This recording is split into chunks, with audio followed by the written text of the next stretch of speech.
मुश्किल वक्त भारत के जीडीपी में वृद्धि के आंकड़े। जीडीपी के आंकड़ों से कुछ मजबूत पक्षों का पता चलता है, लेकिन उन पर दबाव भी पड़ेगा। शुक्रवार को जारी जीडीपी में वृद्धि के आंकड़ों से हालिया आर्थिक मजबूती का पता चलता है, लेकिन इसके साथ साथ चिंता की कुछ वजहें भी सामने आई हैं। साल 2025 से 26 के लिए जीडीपी में वृद्धि के अनंतिम अनुमान 7.7% रखे गए हैं। ये फरवरी में सरकार द्वारा अनुमानित 7.6% से थोड़ा ही ज्यादा है। इससे पता चलता है कि मार्च, जो कि पश्चिम एशिया संकट के शुरू होने के बाद पहला पूरा महीना था, में इतना प्रभाव नहीं पड़ा कि पूरे साल की वृद्धि पर असर पड़े। आने वाले महीनों में उस मजबूती को झटका लगेगा। आंकड़ों से ये भी पता चला कि अर्थव्यवस्था के कई प्रमुख क्षेत्रों, मसलन मैन्युफैक्चरिंग और कई सेवा क्षेत्रों में अपेक्षाकृत उच्च आधार से ऊपर दहाई अंकों में वृद्धि हुई है। ईरान में युद्ध की वजह से आपूर्ति संबंधी गंभीर चुनौतियों का सामना कर रही एक अर्थव्यवस्था के लिए ये सभी अच्छे संकेत हैं।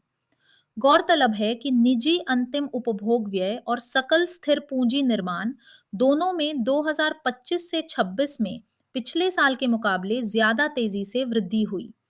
ये दोनों क्रमशः घरेलू उपभोग और सरकारी एवं निजी क्षेत्र की निवेश गतिविधियों के मापदंड हैं।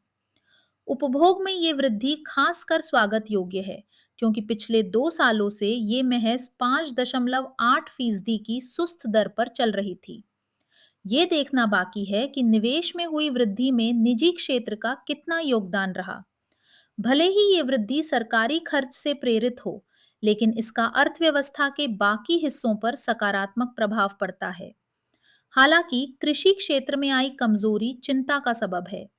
इस क्षेत्र की वृद्धि दर 2024 से 25 में 4.2% से घटकर 2025 से 26 में 3% रह गई, जबकि 2025 का मॉनसून अपने दीर्घकालिक औसत एलपीए के 108% पर खत्म हुआ था।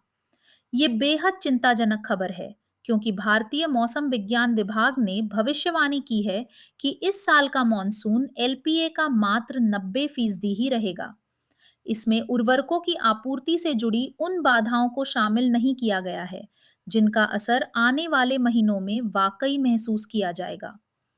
इन आंकड़ों से अर्थव्यवस्था में सेवाओं के बढ़ते वर्चस्व का भी पता चलता है, जिनकी हिस्सेदारी 2022 से 23 में कुल सकल मूल्य वर्धित जीवीए का 51.9% से बढ़कर 2025 से 26 में 54.3% हो गई है।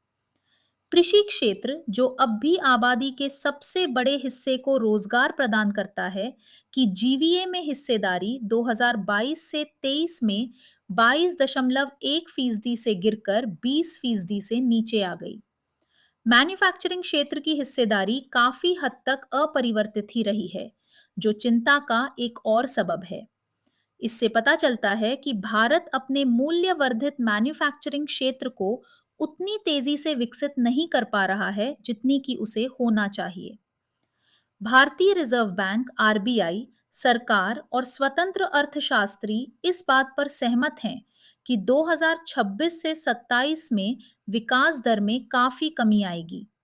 आरबीआई ने अनुमान लगाया है कि विकास दर घटकर 6.6% हो जाएगी, और मुख्य आर्थिक सलाहकार ने कहा है कि उन्हें इस अनुमान पर पुनर्विचार करने की कोई जरूरत नहीं दिखती है।